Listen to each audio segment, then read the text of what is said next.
Hai, Assalamualaikum semua. Anda sedang menonton Buletin Viral di saluran YouTube Budi Channel.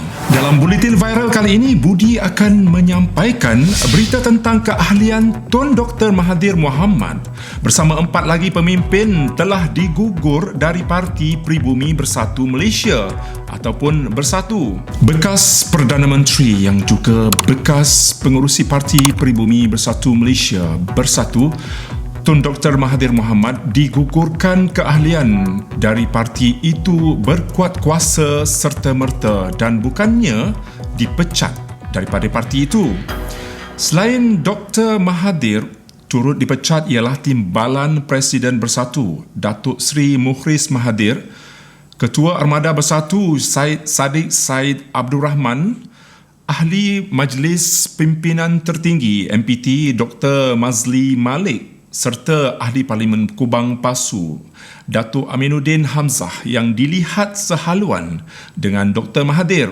Perkara itu dimaklumkan oleh Setiausaha Kerja Bersatu Kapten Muhammad Suhaimi Yahya menerusi surat kepada kelima-lima ahli parlimen itu pada hari Rabu. Muhammad Suhaimi berkata, keputusan itu dibuat kerana kelima-lima ahli parlimen itu enggan duduk di blok kerajaan ketika sidang parlimen di mana kelima-lima mereka ini duduk di bangku pembangkang ketika persidangan pembukaan Dewan Rakyat yang berlangsung pada 18 Mei lalu. Surat bertarikh semalam itu ditandatangani oleh Setiausaha Kerja Bersatu Muhammad Suhaimi Yahya. Mengulas lanjut tentang insiden di Parlimen pada 18 Mei lalu, Ahli Majlis Pimpinan Tertinggi Bersatu Wan Saiful menegaskan bahawa tindakan 5 ahli parlimen itu bertentangan dengan pengamalan mana-mana ahli politik. Tidak ada satu parti pun di muka bumi ini yang membenarkan ahli parlimennya berada di kerusi yang berbeza dari kedudukan parti di dalam parlimen. Tambahnya lagi,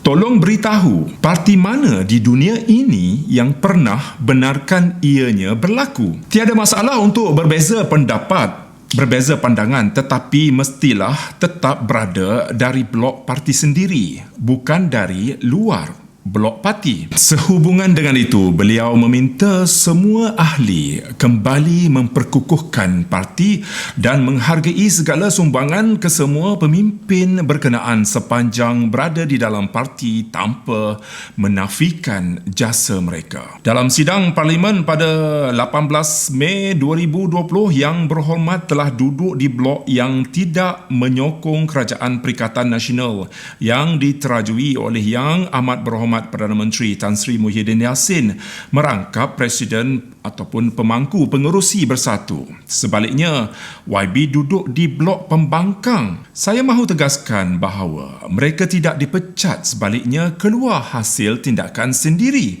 Sebagai contoh, apabila seseorang itu dengan sendiri berjalan keluar dari rumah, dia bukan dikeluarkan dari rumah itu, tetapi tindakannya yang menyebabkan dia berada di luar rumah. Itulah yang berlaku dalam kes ini. Katanya keahlian Dr. Mahathir Mohamad bersama 4 ahli parlimen itu terhenti serta-merta. Dr. Mahathir merupakan pengerusi Bersatu manakala Mukhris merupakan timbalan Presiden parti itu. Sementara itu, bekas Setiausaha Agung Bersatu Datuk Marzuki Yahya ketika dihubungi Harian Metro mengesahkan surat perguguran yang dikeluarkan Muhammad Suhaimi. Namun, beliau mempertikaikan kuasa dimiliki Muhammad Suhaimi untuk mengeluarkan surat berkenaan. Parti Bersatu mula berpecah kepada 2 kem selepas Presiden Tan Sri Muhyiddin Yassin membawa parti berkenaan keluar Pakatan Harapan PH sebelum membentuk Kerajaan Perikatan Nasional PN bersama UMNO dan PAS serta sebahagian ahli parlimen PKR diketuai Datuk Seri Muhammad Azmin Ali. Manakala Dr. Mahathir pula bersama penyokong setianya terus bertegas untuk bersama dalam gabungan PH. Menjawab pertanyaan media, seorang pembantu kepada Dr. Mahathir berkata bekas Perdana Menteri itu meninggalkan pejabatnya di Putrajaya dan belum melihat salinan surat berkenaan. Khabar angin mengenai rancangan menyingkirkan Dr. Mahathir dan penyokongnya berlangsung sejak awal bulan ini dengan mesyuarat Majlis Tertinggi Bersatu yang kemudian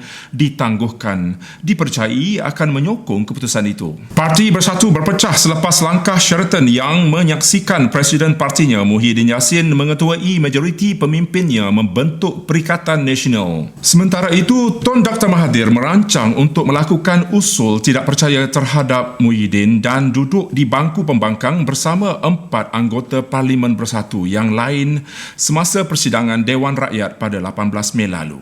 Mengimbas kembali pada 24 Februari lalu, Bersatu menarik diri dari PH sementara Dr. Mahathir meletakkan jawatan sebagai Perdana Menteri. Ini membawa kepada kejatuhan Kerajaan Persekutuan PH dan akhirnya Muhyiddin Yassin diangkat sebagai Perdana Menteri baru dengan sokongan sebahagian besar anggota Parlimen Bersatu dan semua wakil UMNO, PAS dan juga Gabungan Parti Sarawak. Jadi, apa pendapat anda tentang Buletin Viral kali ini? Jika ada pendapat dan juga pandangan anda, bolehlah menulis di ruangan komen di bawah ini. Dan semoga dengan apa yang kita paparkan untuk kali ini memberikan sedikit sebanyak info dan juga pengajaran buat kita semua.